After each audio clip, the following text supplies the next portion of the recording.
this is not in my wheelhouse. So I can help you tactically, I can help you mentally, but actually you need somebody else for the technique. If a coach says he can do it all, don't ever hire him. Run for the hills. Welcome to episode 5 of Off Court with Greg, with myself, Kevin Palmer, and obviously the tennis mentor, Ashley Neaves. In today's discussion, we're going to be talking about coaching, especially what benefit having a coach going into the majors and how this affects the players. On top of that, we'll be joined by Pat Cash, the Wimbledon champion, Mark Woodford, one of the legends of our game, world #1 doubles player and top 20 player, as well as Sir Andy Murray. But first off, we've got to talk about the big story this week, that Novak Djokovic has left the PTPA. It's very surprising because he set it up with Vasek Pospisil. And Kevin, you're going to give us details of what the PTPA stands for and what they're trying to do for the players. Well, it's the Professional Tennis Players Association, Greg, and I think they looked at it as an option to try and have a players' union, which, a lot of people were questioning, do they need a players' union?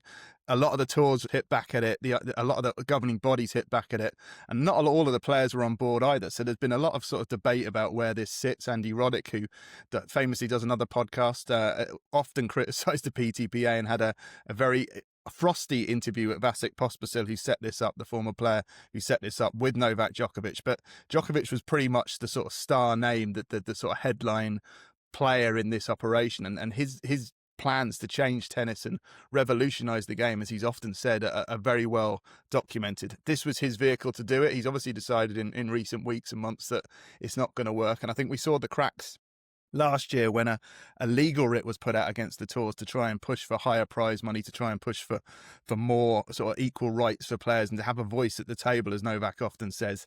He didn't really know that legal writ was coming out, it seemed, and looked quite surprised when it was announced, I think just before the US Open. So that's where the cracks began to show, and the fact that Novak has left now is really, for the PTPA, is almost feels like the end of it. I mean, from your perspective, Greg, when you were a player and now, do players need a union? Is that something that tennis players need? Well, we've talked about it for many, many years. The problem is tennis is so disjointed. You have the 4 slams, you have the ATP, you have the WTA, you have the ITF. There's like 7 sort of governing bodies going on here, and we need one body. If you had one body running the tour, then it'd be much easier to have a union. I think the ATP over the last few years with Andrea Gaudenzi has done a fantastic job. There's a 50-50 share with the players' tournaments. They're getting 22% of the prize money in the WTA and ATP, while the slams are getting between 12 and 15%. So they're trying to raise that level to, I think, the same as on the main tour, to 22%. But if you look at where the prize money is nowadays and where the pensions are, it's unbelievable. You get into the 4 majors, you get nearly 400K. On top of that, your pension, these guys are getting millions of dollars in pensions. We get beer money. We get enough for a cup of tea and a bun in our pension compared to what they're getting nowadays. So there has been progress. I think it's something that players would like, but it's interesting because it's being backed by Bill Ackerman, the big hedge fund man. And he raised originally 26 million. Now it's up to 70 million to try to back the players. But are they going to be successful? Because it's really difficult. It's not like a sports team. It's an individual who's been contracted to play.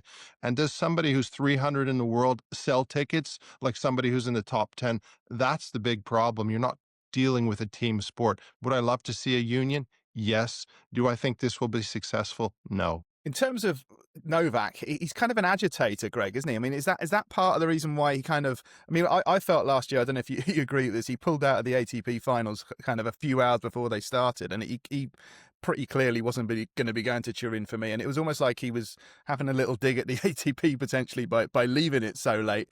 I mean, do you not think so, no?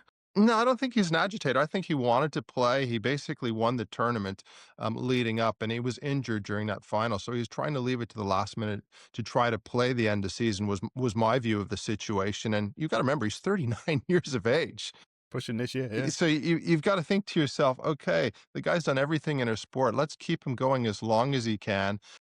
I have nothing but respect for Novak. He talked about transparency as well, because let's not forget they've done the deal with the Australian Open, which has been settled as well, the PTPA. So all these little things with those combinations, you've got to think to yourself, he's done a lot of good for the game. And I don't think he's an agitator.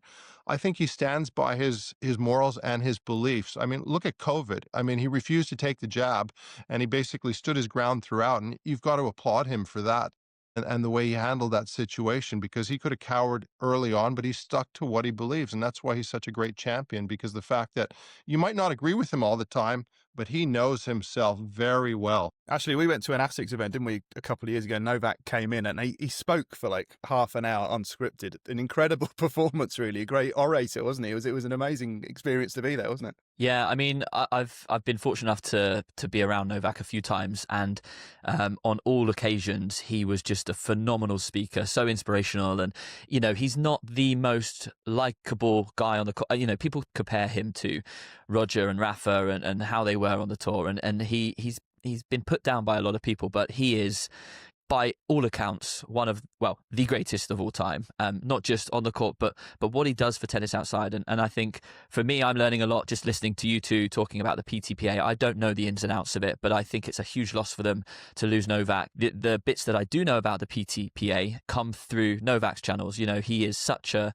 good spokesperson for what he's done and what they're doing. And I think losing him is gonna be a bit of an impact for publicity for the PTPA. But I guess before we get carried away with talking about all of these other topics, we let's get into the main coaching. subject of coaching. Let's get into the coaching, definitely. Now, I'm really excited about this episode. As a coach, I haven't coached at Grand Slam level. I've had a junior play junior Wimbledon, but it's very, very different to spending 2 weeks at a slam, with days off in between each match, which adds another dynamic to the coaching setup.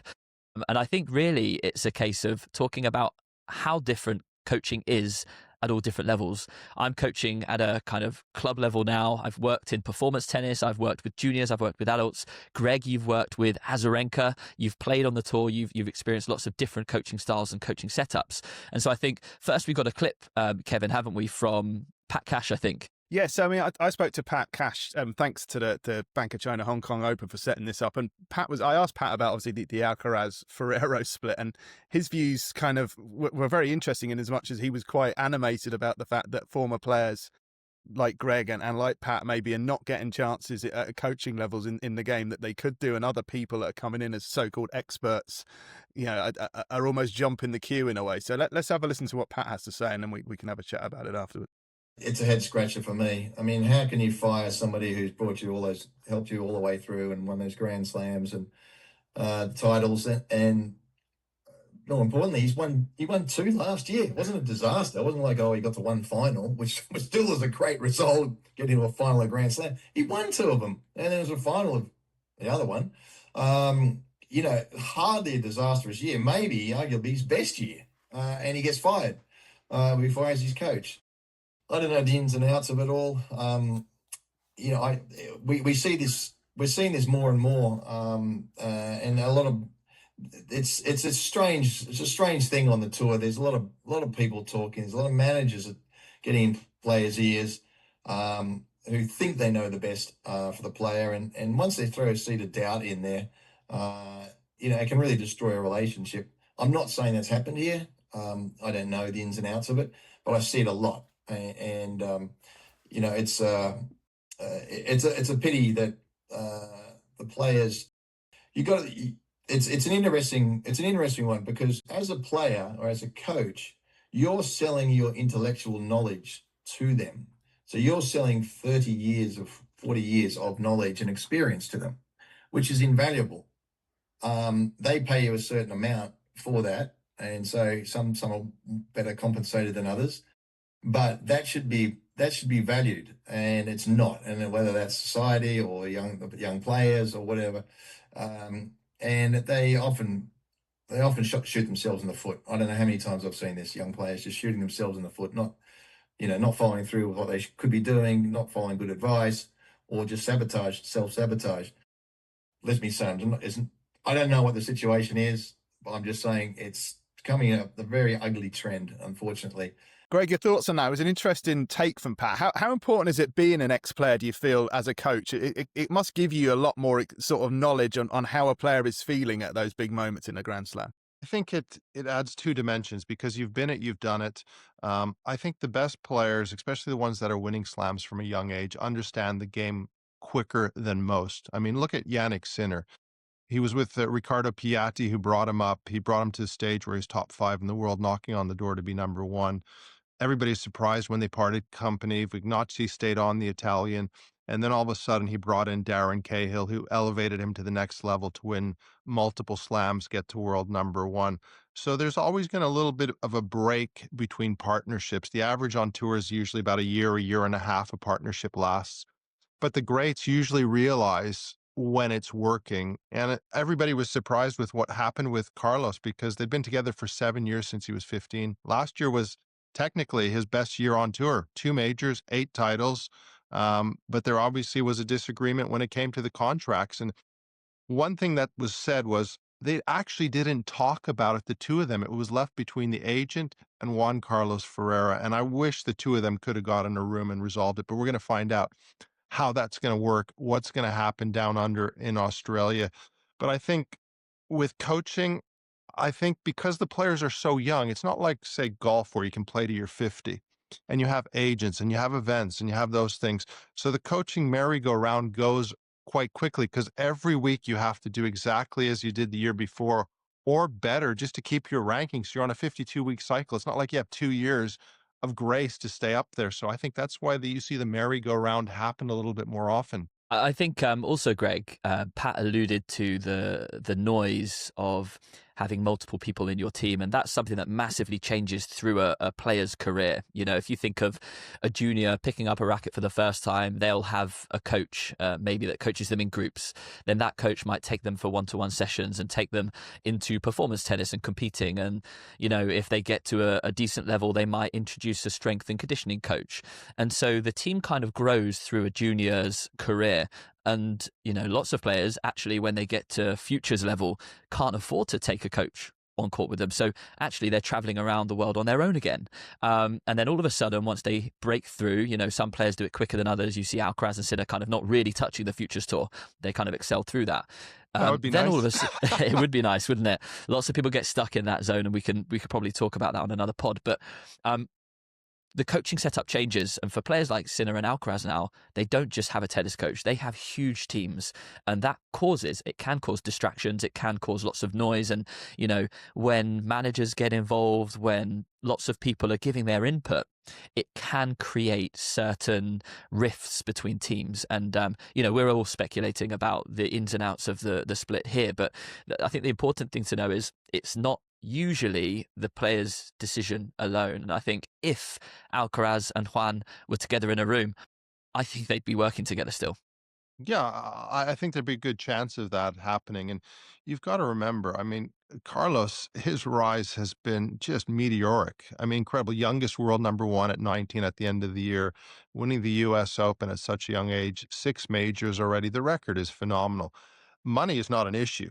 Let's be honest. I think he's got enough to retire a few times over, support the family, and he's got at least another decade into his career where he can stay healthy. But I think the investment that's needed to be put in from players, even from a young age, you know, you need to have a sports psychologist, a physical trainer, because this game is so tough these days. Yes, when you turn pro and you're not faded like Alcaraz or Sinner, you travel to the futures by yourself. And that's sometimes a really positive thing because you've got to figure it out for yourself on court. You've got to get your practice partners in. You've got to do your gym. You've got to do your recovery. All those things you have to do yourself. And I think that's a stage where you grow.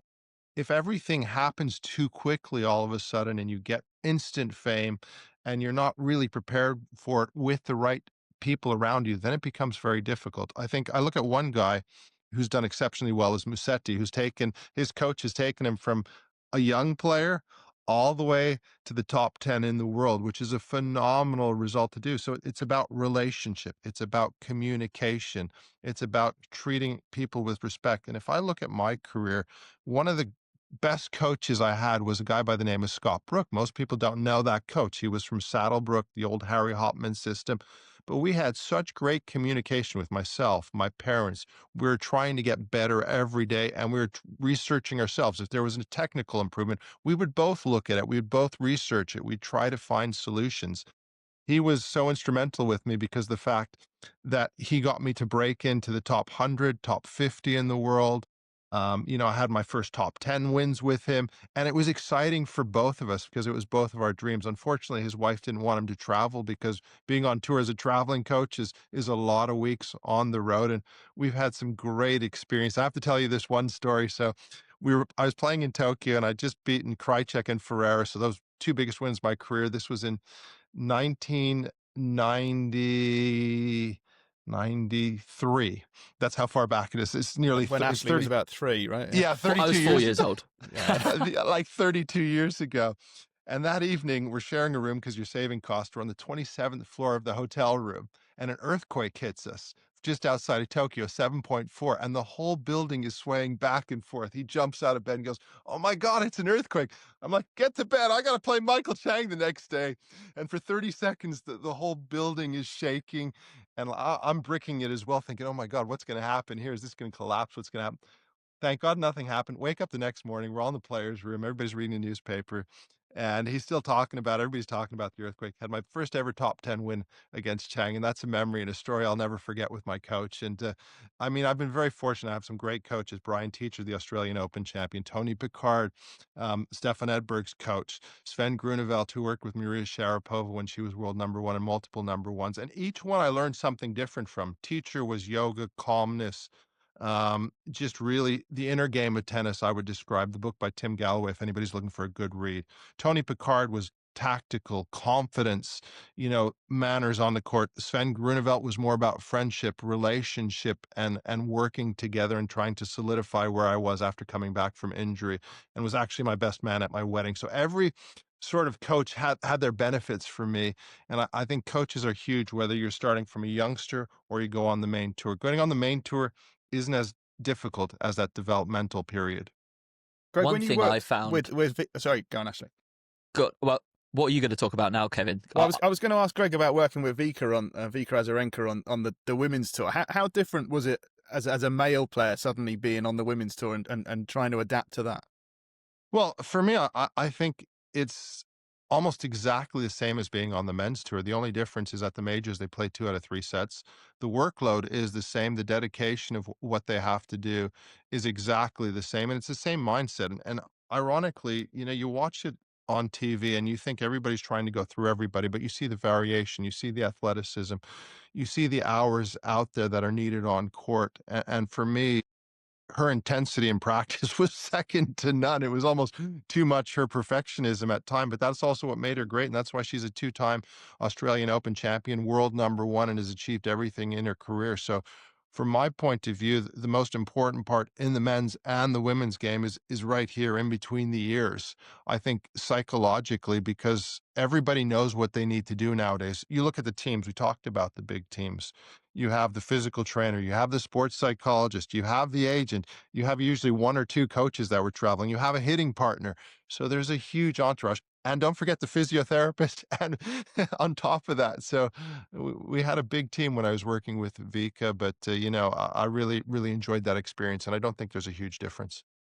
I think when you talk about all of these different members of staff that these players have now, I think it's why it's very difficult for a player and coach relationship to last and stand the test of time. I've got a really good friend, Ben Reeves, who coaches Sonic Cartel, and Ben's been working with her since she was on Red Bull, so under 8s, and she's broken into the top 50 last year. And the interesting thing is, I'm thinking from a coach's perspective, how he has evolved in his coaching, because teaching somebody how to play tennis at under 8s is very different to giving them tactical input on a Grand Slam stage in the box. But equally, like you say, Greg, as a coach, it's not just about the actual coaching, but it's balancing your life as well. And, going from coaching at a club and having your set hours that you work a week and then coaching on the tour, again, is very, very different. And so I think it's very tough for coaches to work with somebody all the way through their career without having sacrifice, but also without changing your skill set. And I think when you look at players like Alcaraz and Sinner in their team, they have somebody who specializes on the mental side of things. And I think, Darren Cahill's a really good example of somebody who's great with the mental side, the mindset side of things. And then he's got Vagnozzi, who's more of the technical, tactical coach. And I think that's something that we overlook when we're watching tennis from the outside, is actually there's a lot to it. But the also interesting thing is the coaches don't need to do as much when they're working with players at pro level. Me as a coach working at a club, I've got to help people technically, tactically, physically, mentally. I've got to be the S&C coach. I've got to be the mental coach as well. Whereas, Darren's got it easy with Yannick. He's just got one job to do to keep him confident. Only joking, Darren. I know you, obviously got it's the only set. easy. If he doesn't win a slam and stay number one, right now he's number 2 in the world. He's done something wrong. So you're right that the coaches have to do things like that. But ironically, if you look at Murray and Djokovic when they worked together, there was a lot of technical work. So Novak still likes to talk about technique quite a bit. But when you're taking a younger player up through, you have to be technically very, very good, because the sooner they're technically sound, then it becomes hours and in between the ears and getting that balance. And that's why you look at a lot of the top coaches. Even you had Sammy Lopez, who's now the coach, number 1 coach, had Juan Carlos Ferrero and Sammy Lopez. Sinner has 2 coaches. Most of the top players will have 2 coaches on the team, because on top of that, you're talking about the personal life, traveling. So if you're going to be on the road 30, 40 weeks a year and you've got a girlfriend or you've got a wife or you've got a family, it's just not possible. But, fortunately, the players are doing so well financially in the top 100 in the men's and the women's game that they can afford all these people and add these people to the team, because it's become so much more physically. So not only the coach is important, but the physio, the physical trainer, and all the support team. Because you watch tennis now, and you watch the tennis that Alcaraz and Sinner are playing, it's gone up a level. It's like watching a video game. I mean, we saw that 5th set in Paris. I mean, it was just insane, the standard of tennis as well. And also, that women's finals between Sabalenka and Goff was great. And that's what I'm looking forward to down under. Who's ready physically to throw it on? Sinner, Alcaraz, Djokovic are playing nothing leading up. So they're just going straight into Australia. In the women's, you're having all the big names doing the lead up tournaments like Rybakina, Sabalenka, Keys, who's the defending champion. So you get a little bit more of where their form is. When you go into the men's, you're not getting the same form. And this is where the team has to be so good with the preparation and the coaching. Like for Darren, he'll know exactly, because he's done it with Agassi, he's done it with Hewitt, he's done it with Halep. He'll know exactly how to put Sinner in the right spot to peak for those 2 weeks. So will Novak. Carlos, that's the interesting right now, because Ferrero was doing that, and I'm sure Lopez knows how to do it as well. But that's why we have so many question marks, because we haven't seen him after the split. The thing that's fascinated me about Carlos, I'm sure you guys have seen the technical work he's done on his serve. Sure. Yeah, very Djokovic-esque. And he's obviously had a few weeks to work on that and groove that, but it will be a test to see how that holds up in matches and how it holds up under pressure. Well, the other thing is I love that little basketball hoop they had for the ball to kind of throw into it. So it's on social media. You can watch that. And then the wrist position, bringing the racket up a little bit higher and a little bit more bent, and just getting into the turn position quickly to throw it. So technically, he's made changes to keep on improving. I thought last year he served particularly well. We saw the serve and the backhand, the 2 improvements. But again, he knows if he wants to stay number 1, he needs to continually get better. And also, last year he lost in the quarters to Novak Djokovic. So his ambition is to try to win this major, the only major he hasn't won yet to date, and to quiet down all the people who are questioning whether he's going to be able to have the continuity that he had with Juan Carlos Ferrero. So it is intriguing. Greg, can I ask you about Emma Raducanu? On Alcaraz, actually, was just to touch on that. His serve at the US Open final was sensational. But just looking at Emma, she's changed her coaches so often. Has that been everyone says that's a problem. You need that continuity, don't you, in coaching her? Certainly at the start of your career. Well, you do. And I think hers was a little bit different, because all of a sudden she wins a slam at 18.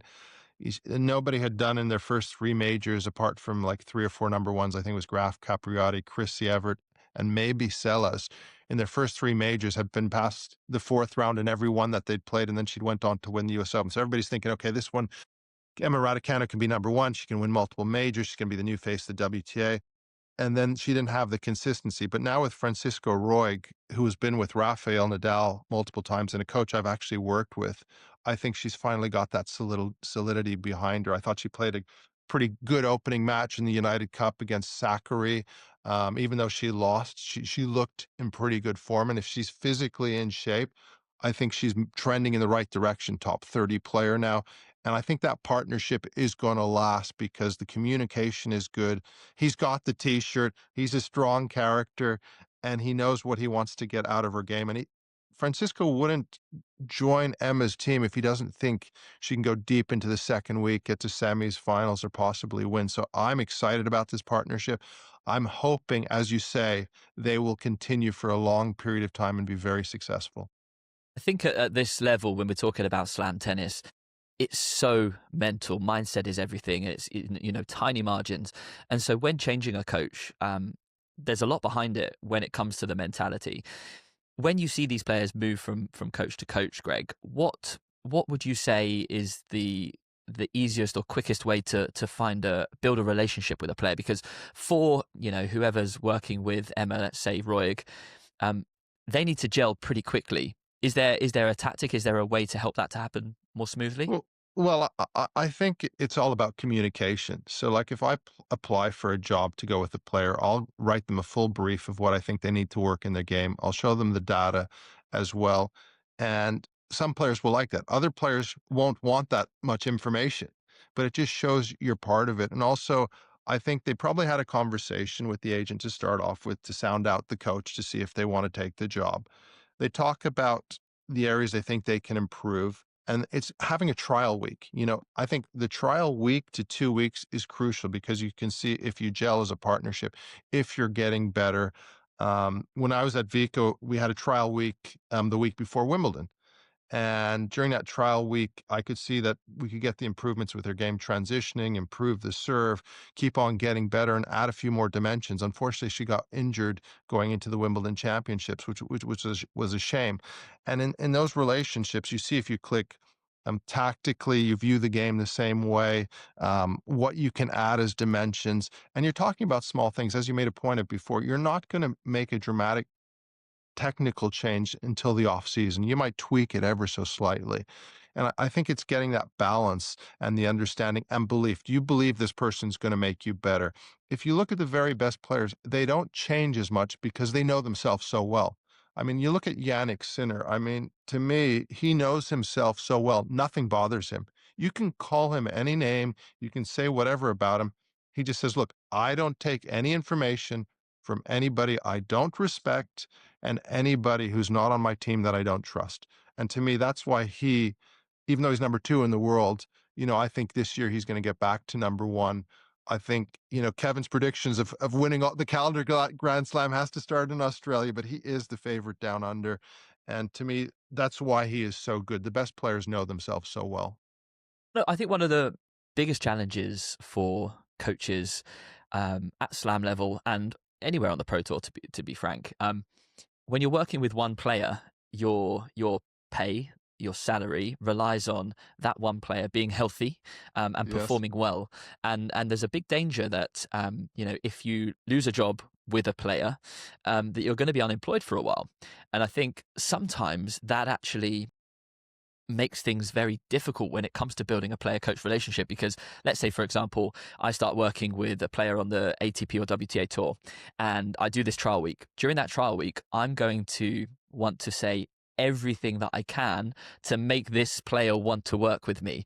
And sometimes that's not the right thing to say. No. Sometimes they need to hear the hard truths. And, unless you are a superstar coach like Darren Cahill or Ferrero, lots of these coaches are going to be people pleasers. And that doesn't Agreed. really make an impact in the player's game. So, have you had any experiences with that sort of thing, Greg?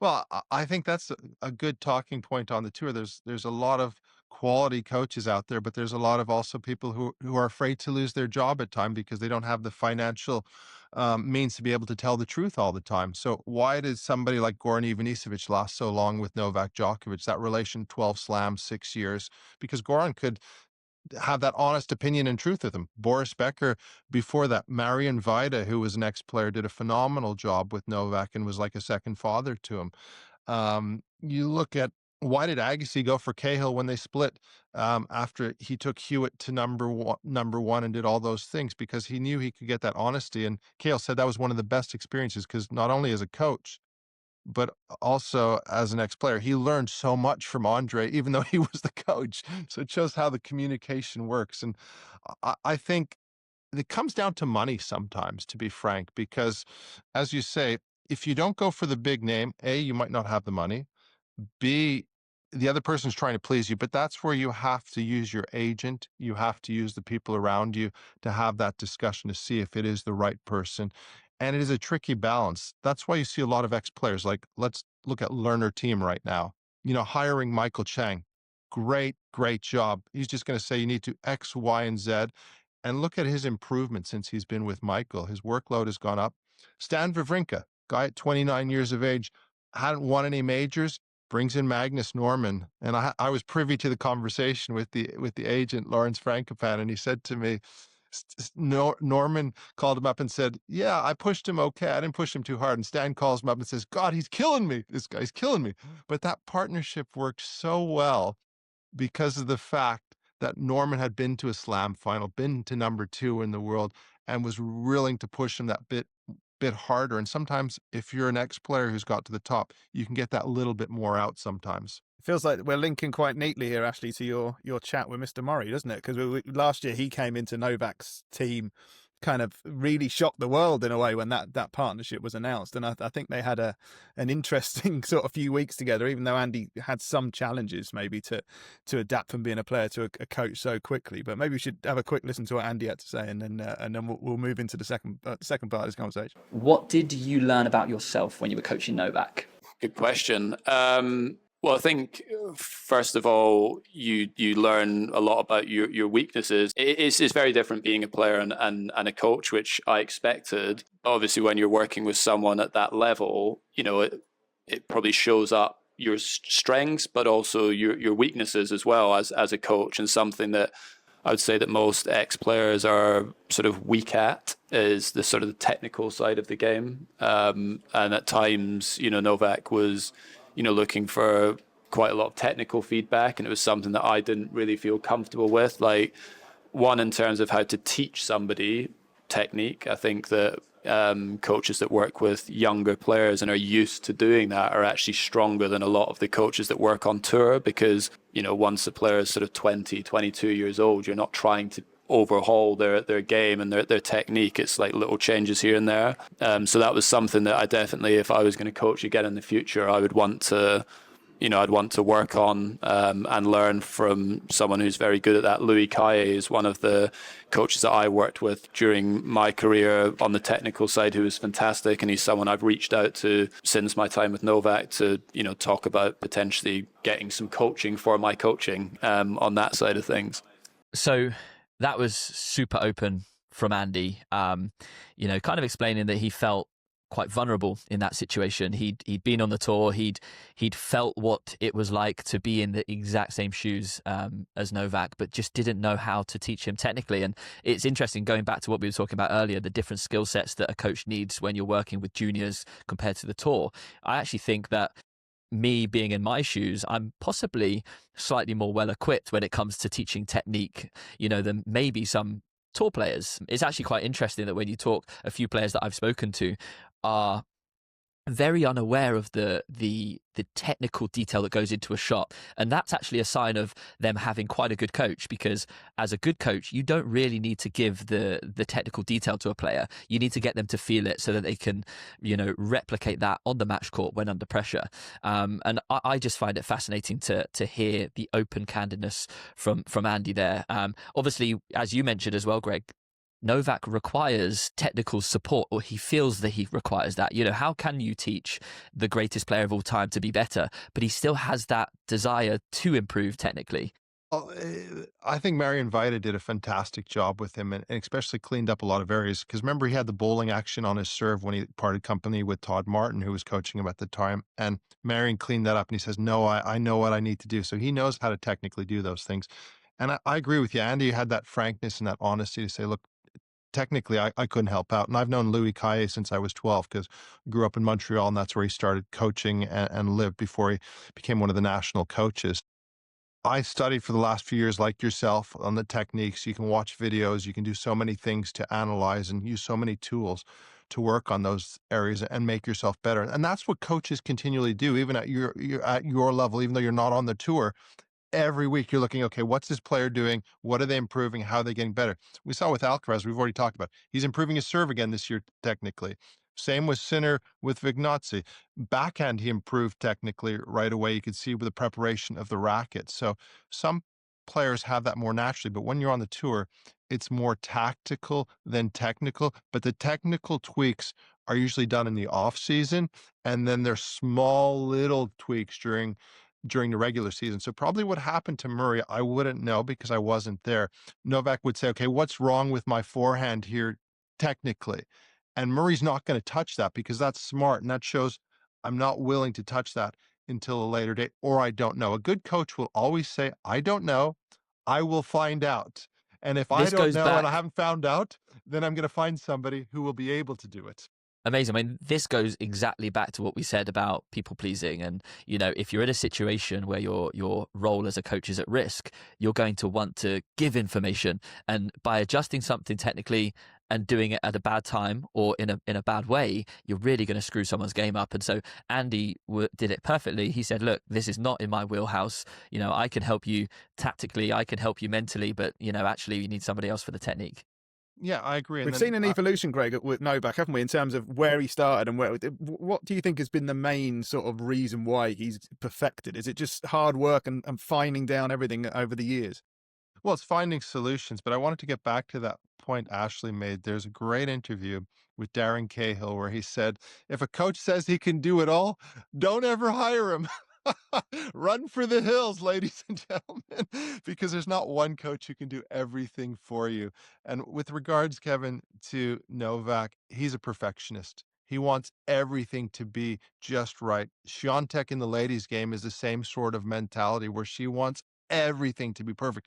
That's their drivers. It's impossible to be perfect in everything, but you've got to keep on striving. These are not normal people. These are people whose mindset, ambition, and perfectionism is what drives them to greatness.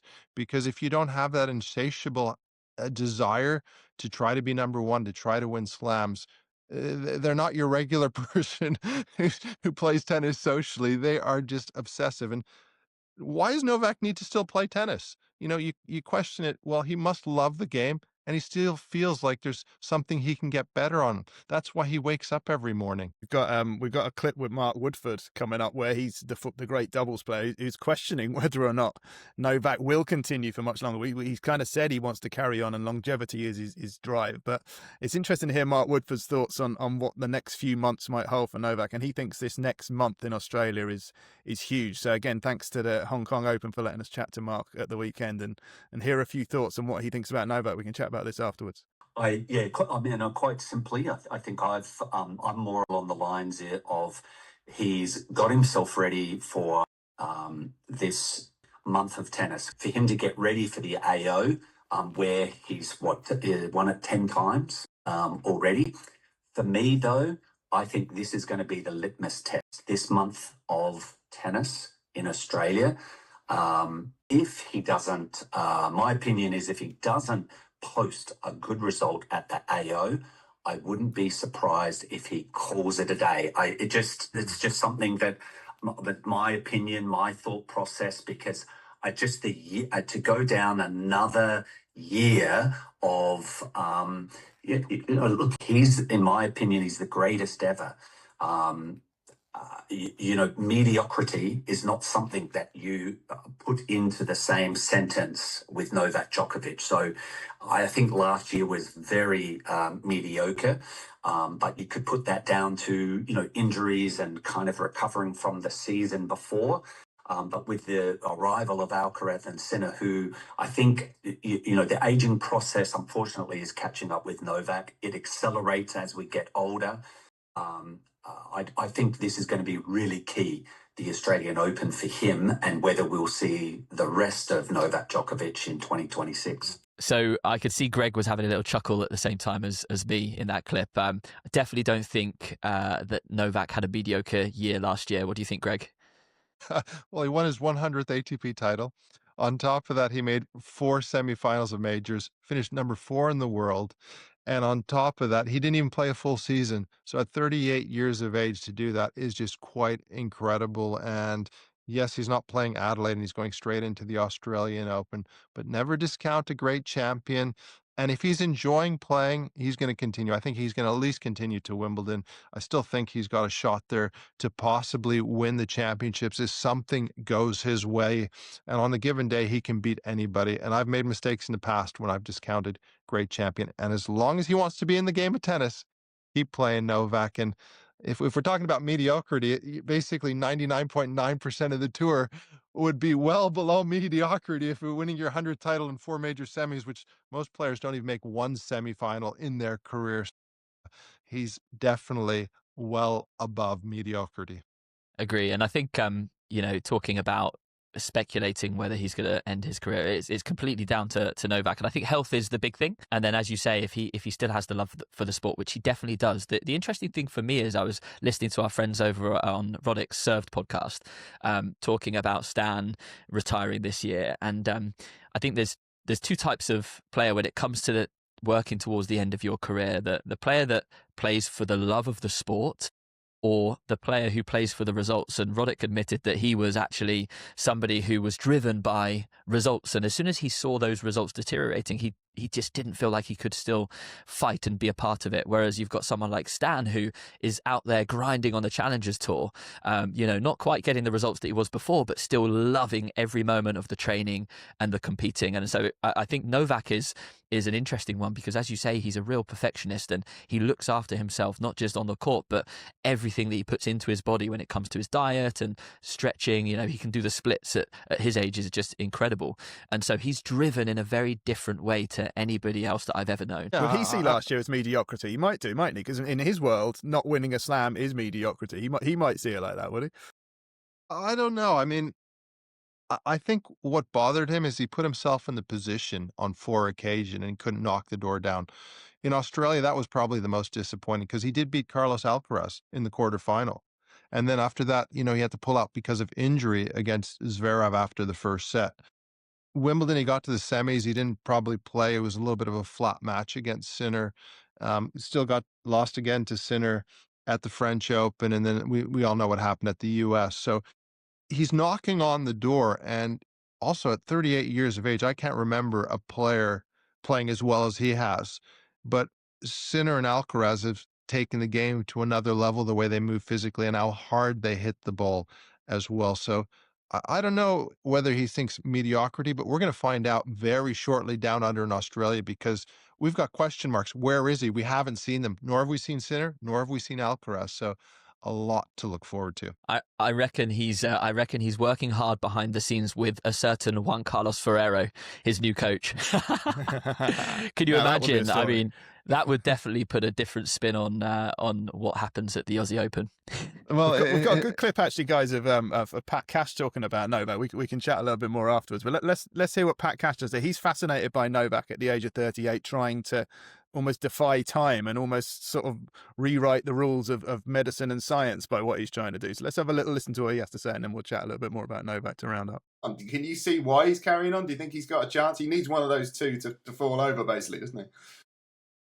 Well, he needs 2 of them to fall over. Yeah. Of it. I'm very, very interested to see how he goes. It's a fine balance at the end of your career to find where you are training hard enough to be fit enough to last 2 or even 3 5-set matches, but not too hard.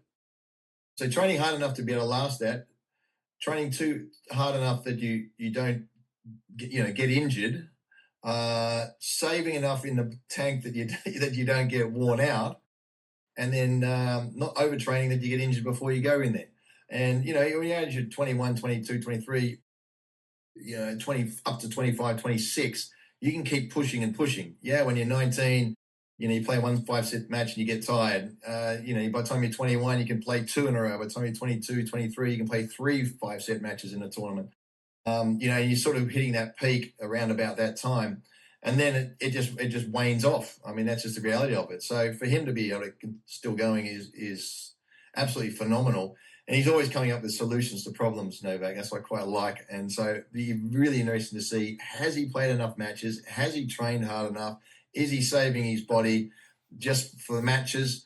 And if so, will that work? And it's a sort of it's slightly new field where he could go to every sports science person in the world. And they go, we don't really know what a 39-year-old can do over 2 weeks of playing 4 and 5 hour tennis matches in heat. We just don't know. We assume that this can't be done. But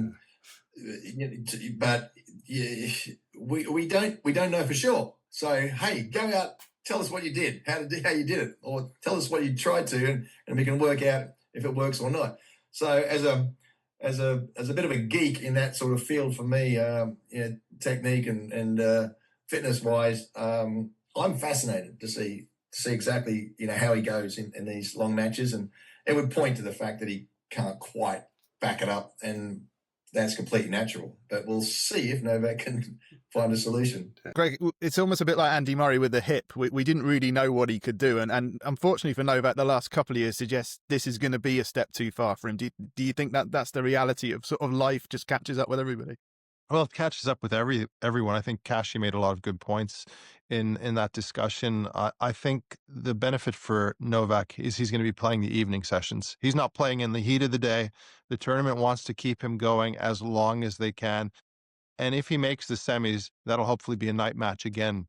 And they have the new heat rule into play as well, so they can close the roof as well on center. So that's a big difference that didn't happen during my generation with all those things. And the question is, how much tennis has he played? The difference with Murray's hip was he had hip surgery. Novak has only had elbow surgery. He hasn't had any other surgery.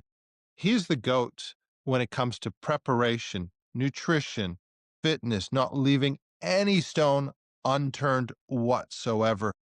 And, I always like a little bit of chocolate, a little bit too much caffeine. Novak doesn't allow himself even a piece of chocolate. He said, I had one little piece of dark chocolate when I think I won my last slam. And since then, I haven't had anything. So he is obsessive about perfection, doing whatever it takes. He talks about walking in nature. He talks about getting raised from the earth. He thinks outside of the box differently. As Kashi said, he's always trying to find solutions. And if he keeps on going there, I never discount it. Are the age thing against him? Yes, of course it is. But I want to see what's going to happen down under, and I can't wait to see this year. And what happens, as you said, Kevin, if Sinner got sick with a tummy bug during Wimbledon, Carlos falls out, he's in there with a chance. I mean, the difference when Sampras won his last major, he was 32, and that was the last tournament he ever played. And his form wasn't great going in there, but the greatness appeared. And that's what great champions can do, so we can never discount them. I also think that, yes, Novak is human, I think. He's slowly going to decline when it comes to strength and agility and speed and those sorts of things. But there's one thing that he has over pretty much every single player on the tour.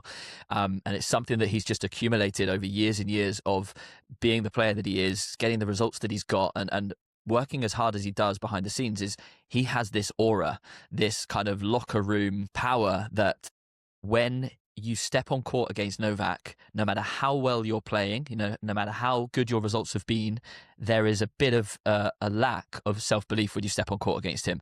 Of course, Sinner and Alcaraz, they go on court believing that they are better than Novak, and that's probably what gives them the advantage as well as their physicality. But I think Novak has some superpower that you can't really describe. It's not technical, it's not tactical, it's just that aura where players just are frightened of him. Yeah, I would agree. And also, I think the training part's very interesting that Pat brought up, because I know with Lubicic, when he was working with Roger at the end of his career, they could only do one session on the tennis court. It would be a longer session because of warming up, warming down, all those things that are needed there. The body doesn't respond quite as well the older you get. And, these are the ways the sport works. But I still think I think he believes he can still win another slam and possibly Wimbledon. And I don't think everything will be defined by this Australian Open, but I'm fascinated to see where he is because his preparation should be perfect as long as he's healthy in that off season and done the work. So come the first week of the Australian Open, I can't wait for it to start. We started with Novak, guys. We're going to end with Novak as well. It's almost like this has been planned. Should we do some picks for the Australian Open? With Greg, who are you going for the men's and women's? What are your thoughts? I'm going to be really, really boring. I'm going to go for Yannick Sinner.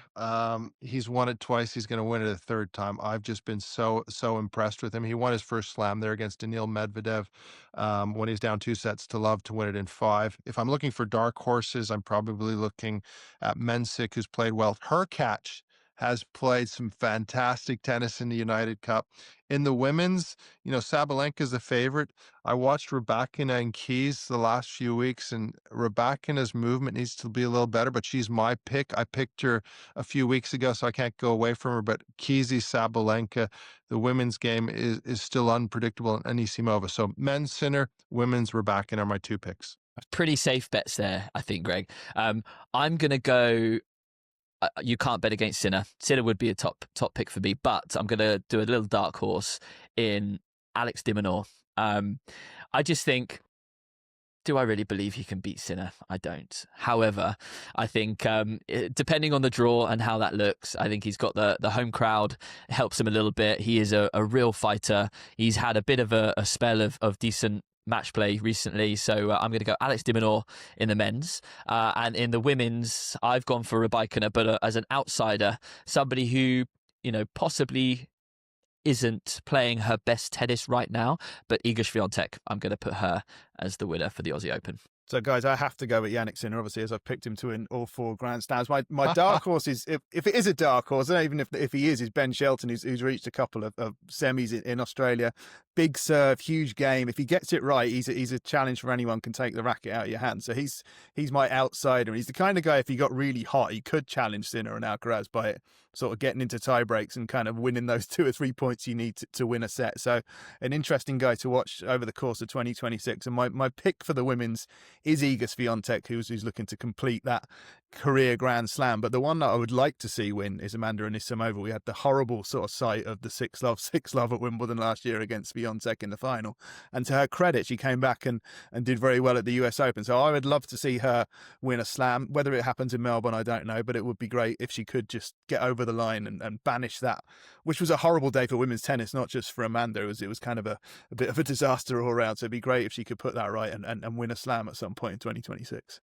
Amazing. Now, before we wrap up, we are going to be doing a listener's question on each episode. We actually didn't do it on the last couple of episodes, but we're going to bring that back. And I have a question from one of our followers sent over on YouTube. And it's an interesting one, which really ties in well with what we've been talking about today. And this is a very hypothetical question. Do we think it's easier to take a player from 0, so a beginner as a junior, to the top 700 in the world, or to take a player from number 700 in the world to break into the top 100? Greg, what do you think? They're both very difficult jobs because someone who takes someone from 0 to 700, they have to be technically so sound. They have to make the foundation for the player. And if you don't have a good foundation, it's like a house, it's going to fall down. So for me, I look at one player when I was growing by the name of Tommy Haas. He was so technically sound at 12 years of age. There was 0 technique needed to be changed when he was a professional. I mean, it was quite astounding. So I would say from 0 to 700 is a lot more work and a lot more patience. Then if you look at the coach who's taking you from 700 to 100, it becomes more mental if all that developmental work has been done correctly. And then it becomes the physicality because you're going to have to push them a lot harder on the court, off the court, and so forth. So if I'm looking at it, I would say the coach who takes you from 0 to 700 has fractionally the harder job. It's a really interesting one because it ties back into the different roles that we were talking about earlier. And as you say, you need technical foundations at that young age. And as a coach, to take a player from 0 to 700, you do really need all of the skills. It's not just about technique because this player, when they get to 14, 15, 16, needs to be a hell of an athlete. if we look at a guy like Andy Murray, he wasn't very physically strong. He was smaller, but he found ways to win with moon balls and drop shots and being tactically astute. So that period from 0 to 700 is what develops your identity as a player. And I think that is one of the key ingredients. Yes, technically you have to become sounder, and then it becomes easier from 700 to 100. But those are the crucial periods. If you don't get them right, you're not going to become a great champion. And look how quickly the greats like Rafa figured it out. When by the time he was 16, he was already winning in Hamburg at a tour event against Carlos Moya.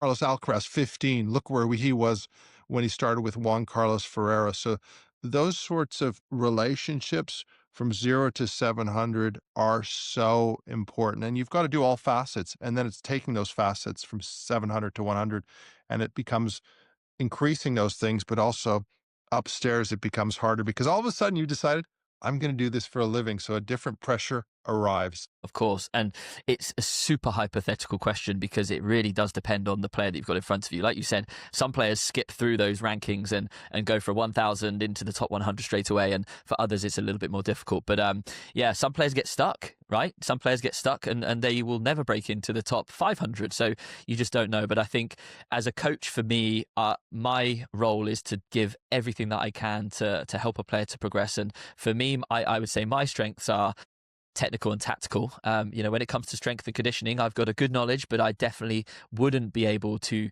take a player from 700 to 100 when it comes to that. So I'd need help. And I think, like you say, it's important for coaches to accept their strengths and their weaknesses. And it's very, very difficult. Ben, my friend, is a very unique case to take a player from 0 to top 50. And Musetti's coach is the same. So I take my hat off to those sort of coaches. Yeah, but it's relationship and learning on the journey. And you look at Rafael Nadal with Tony Nadal, who coached him and brought him out. It's a mindset. It's an approach to doing things. And it's very interesting because, speaking to Fran, she says, you can have all these fancy drills, but it comes down to doing the basics so well. It's not as difficult as everybody makes out there. There's no magic secret to this thing. You've got to work hard. You got to be technically sound. You got to be tactically astute, and you've just got to want it more than anybody else. It comes down to grit, and if you have that grit and that drive, doesn't matter where your talent is, you're usually going to achieve what you want. Tying in with that, there's a very simple quote which I love, which actually came from Ben. And it is, as a coach or a player, you need to have an advanced understanding of the basics rather than a basic understanding of the advanced. And I think it's such a great quote for me as a coach. If I can make a player unbelievable at doing the basics time and time again, when it counts, they're going to be much better than the players that I teach to be able to hit tweeners and drop shots and angles at a very basic level. So yeah, I love that quote from Ben. I just want to add one story in here if I can, guys. Just last year at Wimbledon, I've had some wonderful experiences at Wimbledon. As Greg and Ashley knows, I got engaged to my wife on centre court at Wimbledon during Wimbledon 2013. So that has to be a highlight. But one of the great days at Wimbledon last year was seeing the joy on the faces of Ollie Tarbutt's coaches from sort of Hertfordshire, Bedfordshire tennis world, and some of the guys Jordan Kazard had worked with Ollie Tarbutt when he was like a 15, 14-year-old. Suddenly got through a round at Wimbledon. We were up on the press balcony there, and they met Ollie, and he just played Carlos Alcaraz on centre court at Wimbledon, and the joy that moment gave them for a coach. I mean, you've worked at a higher level than that maybe, Ashley, but that one moment where you get your guy on centre court with Carlos Alcaraz, that's kind of the dream for a coach, I guess, isn't it? Yeah, absolutely. I mean, I haven't worked with a player at a higher level than Ollie. I've sent a few players to US college, and one of my players played junior Wimbledon, and that's the only way I can relate. Hannah, she played junior Wimbledon. It was actually during COVID times, and it was at a time where she was only allowed one person in the players area with her because everything was just locked off. And so it was quite overwhelming for her because she was locked in this players area with all of the pro tennis players, and I was out there just waiting courtside for her to come and play on one of the outdoor courts, court 7 I think it was. And yeah, it's just seeing her walk out onto court was just a magical moment, almost like I'd achieved something in my life as a tennis coach. She lost that match, but it was just a dream to just see her experience it in real life. Well, it's all the hard work you've put and the relationship and the team and the communication and achieving a goal. I mean, if you can get any player to play Wimbledon in the junior or the senior game, you've achieved something phenomenal. I mean, to get in the top 100 in the world, that's 0.5% of all people on the planet that play tennis to get to those stages. Sometimes we're always talking about who's going to win this major, what's going to happen, but let's also think about the coaches that achieve those feats and how special they are for not only the coach but also for the player. Thank you for listening. I hope you enjoyed episode 5. From myself, Kevin, and Ashley, thank you for joining us. But also listen to off-court cuts throughout the Australian Open. We're going to be having 10-minute clips talking about what's happening down under at the first major of the year. And also join us every Monday as we're going to be continuing the show Off Court with Greg. Thanks for joining us.